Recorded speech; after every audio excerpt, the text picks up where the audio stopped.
Welcome to my channel. എൻ്റെ സൈലത്തിലെ ഒരു വർഷത്തെ എക്സ്പീരിയൻസാണ് ഞാൻ പറയാൻ പോകുന്നത്. അങ്ങനെ ഞാൻ +1 വരെ ഒരു ആവറേജ് കുട്ടിയായിരുന്നു.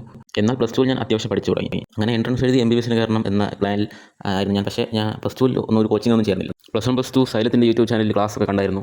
പഠിച്ചത് നല്ല ക്ലാസ്സായിരുന്നു. നല്ല മാർക്ക് എനിക്ക് കിട്ടുമായിരുന്നു. അപ്പോൾ അങ്ങനെയാണ് സൈലം എനിക്ക് ഇഷ്ടപ്പെട്ടത്. അങ്ങനെ +2 ഫുൾ A+ ഒക്കെ കിട്ടി കഴിഞ്ഞ് 2 മാസം ക്രാഷ് കോഴ്സിന് ചേർന്നു. സൈലം അത് ഓൺലൈനായിട്ടാണ് ചേർന്നത്. എൻഡ് ഗെയിം എന്ന പ്രോഗ്രാമിലാണ് ചേർന്നത്. അങ്ങനെ ഞാൻ നല്ല രീതിയിൽ തന്നെ പഠിച്ചായിരുന്നു. ഫുൾ A+ കിട്ടിയത് കാരണം 2 മാസം കൊണ്ട് തന്നെ നീറ്റൊക്കെ സുഖമായിട്ട് നേടാമെന്ന വിശ്വാസത്തിലാണ് ഞാൻ ചേർന്നത്.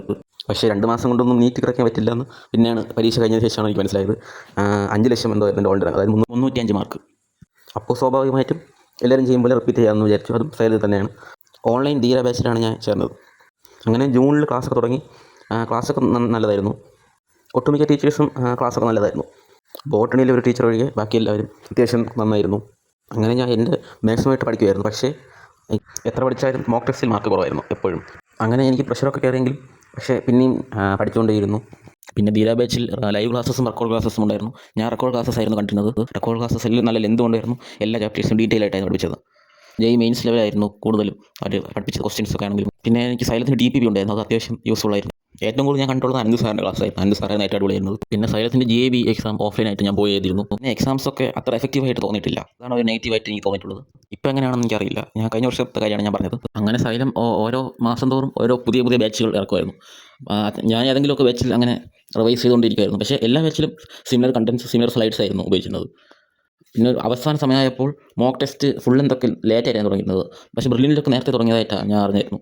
അത് എനിക്ക് നെഗറ്റീവായിട്ട് തോന്നിയത്. പിന്നെ ഞാൻ അല്ലാതെ വേറെ full length questions, full length mock ടെസ്റ്റൊക്കെ എഴുതാം. സൈലത്തിന് പുറമേ നോക്കുക എഴുതുമായിരുന്നു. ഈ കഴിഞ്ഞ വർഷത്തെ എക്സ്പീരിയൻസിന് എനിക്ക് പറയാനുള്ളത് സൈലത്തിൻ്റെ ക്ലാസ്സുകളൊക്കെ അടിപൊളിയാണ്. പക്ഷേ എക്സാംസാണ് ഇത്തിരി എഫക്റ്റീവ് അല്ല എന്ന് തോന്നിയിട്ടുള്ളത്. അത് പുറത്തുനിന്ന് വേറെ ഇൻസ്റ്റിറ്റ്യൂട്ടിൽ നിന്നോ അല്ലാതെ മോക്ക് ടെസ്റ്റ് എഴുതുന്നതായിരിക്കും കുറച്ചുകൂടി ബെറ്റർ ആയിട്ട് എനിക്ക് തോന്നിയിട്ടുള്ളത്. പിന്നെ ഞാൻ വേറൊരു കാര്യമുള്ളത്, യൂട്യൂബിൽ ഒരു 1 ഷോട്ട്സ് അപ്ലോഡ് ചെയ്തിട്ടുണ്ടായിരുന്നു. അതെല്ലാം അടിപൊളിയായിരുന്നു. അതെല്ലാം ക്വിക്ക് റിവിഷന് ഹെൽപ്പ് ചെയ്യുന്നു. അപ്പോൾ ഞാൻ ലാസ്റ്റ് സമയമായപ്പോൾ കൂടുതലും 1 ഷോട്ട്സ് യൂട്യൂബിൽ നിന്ന് കാണുമായിരുന്നു. അത് അടിപൊളിയായിരുന്നു. അങ്ങനെ പെട്ടെന്ന് ഒരു ദിവസം എൻ്റെ മനസ്സ് മാറി. MBBS നിന്ന് അഗ്രികൾച്ചർ മതി എന്ന ഒരു രീതിയിലോട്ട് എൻ്റെ മനസ്സ് മാറി. അതാകുമ്പോൾ MBBSന് അത്രയും മാർക്ക് വേണ്ട.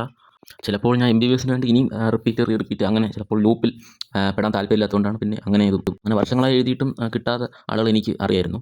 പിന്നെ എനിക്ക് അടുത്ത വർഷം തന്നെ ഏതെങ്കിലും കോളേജ് കയറണം എന്നൊരു ഇതും കൂടെ ഉണ്ടായിരുന്നു. പിന്നെ വീട്ടിലായതുകൊണ്ട് തന്നെ എനിക്ക് അത്യാവശ്യം ഡിസ്ട്രാക്ഷൻസ് ഉണ്ടായിരുന്നു, സോഷ്യൽ മീഡിയ അങ്ങനെയുള്ള കാര്യങ്ങൾ. അങ്ങനെ ലാസ്റ്റ് മന്ത് ആയപ്പോൾ ഫുൾ മോക്ക് ടെസ്റ്റ് തുടങ്ങി. പക്ഷേ അത് അത്ര എഫക്റ്റീവായിട്ട് തോന്നിയിട്ടില്ലായിരുന്നു സൈലത്തിൻ്റെ. അതുകൊണ്ട് ഞാൻ പുറമേ ഉള്ള ഇൻസ്റ്റിറ്റ്യൂഷൻ്റെ ഫുൾ മോക്ക് ടെസ്റ്റ് ഞാൻ ചെയ്യുമായിരുന്നു. അങ്ങനെ നീറ്റ് എക്സാമായി. ഞാൻ നല്ല അടിപൊളിയായിട്ട് തന്നെ പൊട്ടിയായിരുന്നു എക്സാം. 5 ലക്ഷത്തിൽ നിന്ന് 3 ലക്ഷമായി എൻ്റെ ഓൾ ഇന്ത്യ റാങ്ക്. ഇനി എനിക്ക് പിന്നെ CUT എന്നൊരു എക്സാം കൂടെ ഉണ്ടായിരുന്നു. അപ്പോൾ അതിനുവേണ്ടി സൈലത്തിൻ്റെ യൂട്യൂബിലെ ഫ്രീ ക്ലാസ്സസും ഒക്കെ 100% സീരീസ് അതൊക്കെ കണ്ട് അങ്ങനെ CUT എക്സാം എഴുതിയായിരുന്നു. നീറ്റ് പൊട്ടുന്ന എല്ലാവരും സ്വാഭാവികമായി എഞ്ചിനീയറിംഗ് ആണല്ലോ ചേരുന്നത്. പക്ഷേ എനിക്ക് എഞ്ചിനീയറിംഗ് താല്പര്യമില്ലായിരുന്നു. അങ്ങനെ പ്രൈവറ്റായിട്ട് BDS ആയുർവേദമൊക്കെ കിട്ടുമായിരുന്നെങ്കിലും എനിക്കതിനും താല്പര്യമില്ലായിരുന്നു. അങ്ങനെ ഞാൻ ഡിഗ്രി പഠിക്കാൻ BSc ബയോടെക്നോളജി എടുത്തു. ഒരു ഗവൺമെൻറ് കോളേജിലായിരുന്നു ചേർന്നത്. പക്ഷേ ഞാൻ അത്ര താല്പര്യത്തോടെ അല്ലായിരുന്നു ഡിഗ്രി ചേർന്നത്. അതുകൊണ്ട് തന്നെ ഞാൻ ഒരു പ്രാവശ്യം കൂടി CUT റിപ്പീറ്റ് ചെയ്യാമെന്ന് പ്ലാൻ ഉണ്ടായിരുന്നു. പക്ഷേ ഇപ്പോൾ ഞാൻ CUT അലോട്ട്മെൻറ്റ് കൊടുത്തപ്പോൾ എനിക്ക് അഗ്രികൾച്ചർ കിട്ടിയായിരുന്നു. മഹാരാഷ്ട്രയിലാണ് കിട്ടിയത്. അപ്പോൾ ഞാൻ ഹയർ ഓപ്ഷൻ കൊടുത്തിട്ടുണ്ട്. ഇപ്പോൾ വീട്ടിൽ വെറുതെ ഇരിക്കുന്നു.